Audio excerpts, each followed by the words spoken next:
Does it outrage you when you see, I'm sorry, but white liberals lecturing on what Iranians must feel, what Palestinians must feel, the U.S. as the great Satan, the ultimate imperialists.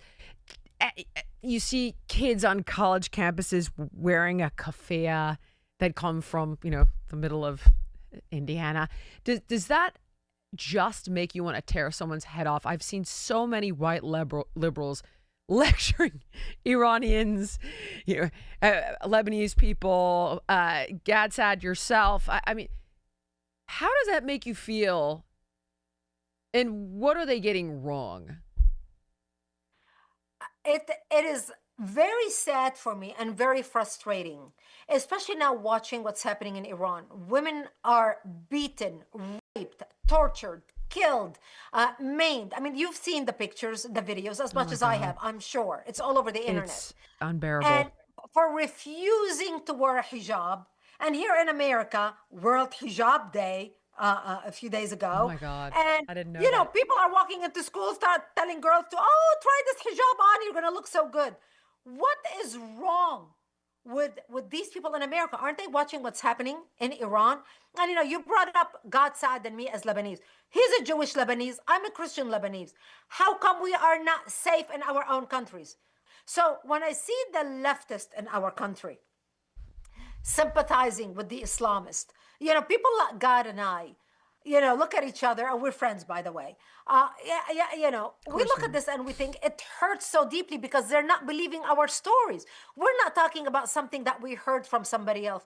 We're sharing our personal stories, why we left. People, things that we have experienced, and they still don't believe us, and they still call us liars, and they still decide to bury their head in the sand, ignore what's happening in Iran, have hijab day, and be so proud of themselves, especially white liberal women, So true. Pushing a hijab. Speaking as a former white liberal woman, here's what I used to think.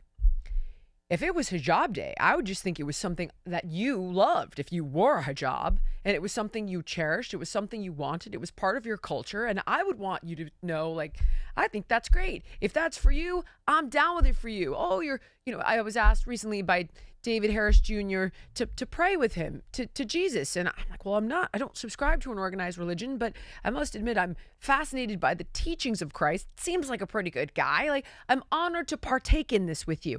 If I participated in religious, I'm going to a Shabbat with Abigail Schreier tonight. I'm so excited. It's my first one. I've never been to Shabbat dinner despite, as I mentioned, growing up with everybody Jewish. I don't know why.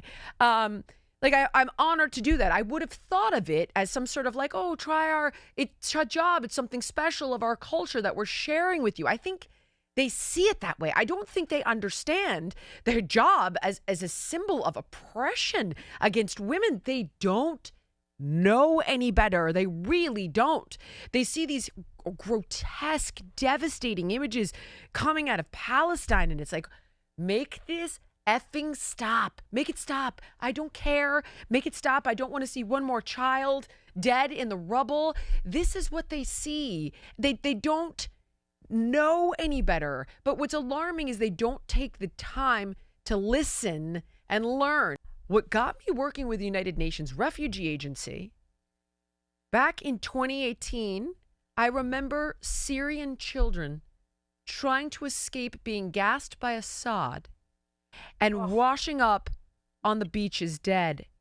And I went to an exhibit at the Annenberg with a former personal training client of mine from when I was 25 years old, who was a producer of CBS News, and she put together this exhibit and a documentary on it. And I was so devastated by it. And I was looking at these kids thinking, I wonder if I'm related to any of those kids. I wonder, as a woman, a gay woman, I would probably be dead in the vast majority of the world. And here I am living with this American privilege. I was born here. I didn't earn it. What can I do? And I started working with the United Nations Refugee Agency. But if you had asked me at the time, I would have been like, let these effing kids into this country to have a better life. But what I didn't understand was the ways in which this has to be done So you're vetting people for the safety of the people that live here. You're controlling the quotas. You're requiring assimilation. So you don't have people chanting death to America. But I think that these people, these white liberals, they don't know any of this. Yeah. And that's why I'm trying to give a voice to people like yourself, so that when we've got gangs in America like they have in the UK and thousands of girls are raped and it's swept under the table because nobody wants to point out that it's part of radical Islam because they don't want to be called racist. Like, I do not. If somebody puts a hijab on my daughter, thank God she's 15 at this point, that will never happen. But if somebody tried to, I would pull her out of that school in seconds because now I understand what it means. But I didn't then. All right, guys, if you like this clip and you want to watch the full episode, click here. And if you want more content like this, you can subscribe to the show by clicking here.